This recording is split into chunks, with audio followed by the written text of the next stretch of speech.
so we probably, let's go follow him. Yeah. Let's see what we can see. Oh, there we go. Hey, there we go, Sam. There you go. This is your difference. This is what Trump built. And then we swing around here. This is what Biden's building. Little sheds. Little shanty sheds. Welcome stations. Who do you trust? The people who have lied to you for the last 100 years in your political establishment? Or your own two eyes that God gave you? Boom! There it is. Your open border.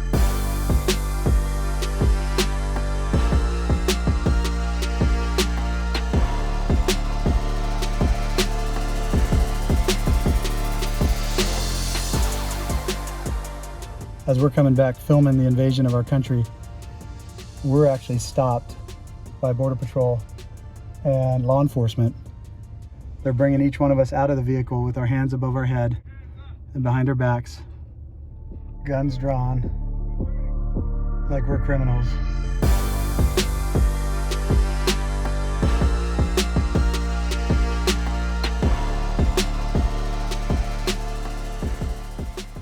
You can see behind me, this is what's called the superhighway. 4 million people have fled their homes now in the weeks that followed Putin's invasion of Ukraine, many of them fleeing to Poland and other nearby European countries, while others are heading to the U.S. through the Mexican border, where it's easier to get it.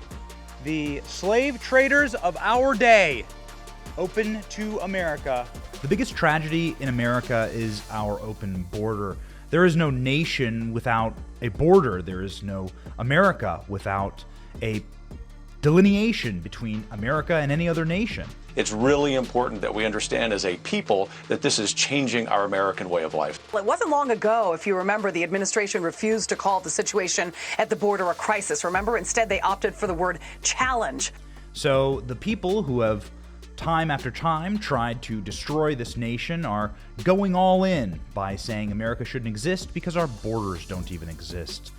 This is happening and it's leading to immense amounts of pain. We went and covered this pain and horror at the border. Child smugglers, human traffickers, rape, trees, all manner of human slavery and suffering happening inside of Yuma, Arizona. Yuma, Arizona is where we went to in order to see the horrors with our own eyes. Let's see what we can see. Oh, there we go. Hey, there we go, Sam. There you go. Welcome to Benny on the Border.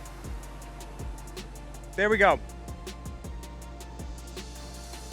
Do you want to know about open borders today? We got you. We've been out here for 10 minutes. While we were in Yuma, Arizona, in fact, multiple illegal criminal migrants wandered into our country and got really pissed off at us. Not nice looking hombres, quite frankly. We were a little bit worried and scared. Luckily, the Border Patrol treated us with kindness and helped us navigate around the border safely. They showed us some really perilous sights and explained to us how horrific it is to not have a wall on the border. We were scrolling through social media when we saw one of our favorite reporters, Ben Bergquam from Real America's Voice, was apprehended at the exact same place that we were filming in Yuma, Arizona. Ben Bergquam has been one of the best reporters out there on the border, and he has been telling true stories. So why is Ben Bergquam in handcuffs? Why is he and his team and his producers and his cameramen put in cuffs exactly where we were filming by Border Patrol? What don't they want you to see? Ben Bergquam joined Benny on the Block for a special interview in order to talk about the horrors that he experienced on the border and why he was apprehended for doing what we do every single week on this show. Go out into the street and tell real stories.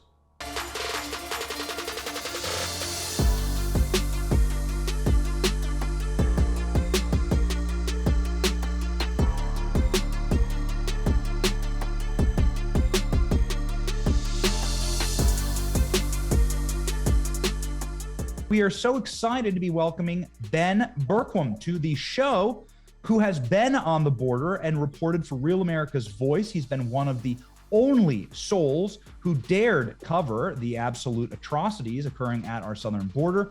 He joins us now. Ben, thank you for being on the program. It's great to be with you, man. We really couldn't believe when we saw this video, you yourself and your media team, presumably your cameramen and the people who are traveling with you, were arrested on the border. Can you explain this to our audience? Well, just a clarification of classification. We were detained. We were never arrested. We were detained for about a half an hour on the southern border. What's ironic about this, we were actually exposing what was happening. There was a group of them. I've never seen this before. I went down. We're in the Yuma sector of the border. I've covered this area extensively, and we went to a place that I've been many times before, and we turned a corner where the wall ends, and I noticed this group of about 60 fighting age men just standing there. No border patrol, nobody around. We interviewed them. We spent about 45 minutes with them. I did a interview with Steve Bannon on War Room, and then we went on our way, and we continued to cover what was happening in that area. We went down to the trails where these guys are crossing over to show you the debris that's left behind, the environmental disaster that these open border policies are creating, and really to show you the whole picture. And on our way out, about 2 hours later, still having yet seen a Border Patrol agent, we were pinned in. They had closed a gate on us that remains open every time I've ever been there, and ultimately removed at gunpoint from our vehicle. As the illegal aliens, the 60 men, we actually were right back to the place where we began, were looking on, many of them with their cell phones out, reporting what was happening to us as they were basically just allowed to mingle and wander into America. So what were they trying to stop you from covering? What are some of the things that you have seen with your own two eyes that the corporate press can't cover because they don't get close enough to do it? Again, the New York Times is covering this from a building in Manhattan, right? They don't have a reporter on the border. What are you seeing? What are the realities? Well, basically, our borders are controlled by the cartels. I mean, that is clear at this point. We no longer have sovereign borders. If you look at Mexico, Mexico has been controlled by the cartels for years. And now we're starting to see that influence on the U.S. side. And we're seeing it through the takeover of many media outlets. Many of them have been corrupted. We see that through the corruption of many politicians. And all you have to do is ask the question, why? Who are the representatives, the so-called politicians that are supporting open borders? The only people that would support open borders support the cartels. These guys know it. If you're in federal office, you know that all you're doing is aiding and abetting the cartels. Goodness. Ben, we've brought our show down to that Yuma sector. I've only been to the actual border once. Been to that Yuma sector. We went around with Border Patrol. That's why we were particularly shocked at your story. It's really a story that's told 100,000 times a day, right? When people try and cross the border, and our underfunded DHS and our Border Patrol desperately try and maintain order, and they just can't. You're friends with Border Patrol. What do these Border Patrol agents want? What do they want? And they don't wantingly, the vast majority of them, I have to assume, are clean cops. They don't want to see this country invaded. They would wish to stop the cartels. That's presumably why they signed up to do this job. So what do the agents on the border need? What are they crying out for? What are they asking the Biden administration for, and why aren't they being heard? Well, one of the most heartbreaking facts about this invasion is the statistics of suicide among Border Patrol. Wow. The morale is as low as it's ever been. I talk to these guys, and oftentimes off the record, off the camera, they have tears in their eyes. And these guys are many a times former veterans that served our country overseas, that sometimes, were have friends and family members that paid the ultimate sacrifice, and they're being asked to break their oath. Thank you, Ben, so much for being on the program, for your work. It is truly the most important work, we think, in the country. And in a different era and in a just era, you would be winning a Pulitzer right now, and you and your detainment would be the #1 story in the country. But sadly, we don't live in a just world, but you are making it better. Thank you, Ben. It's an honor to be with you. Appreciate you.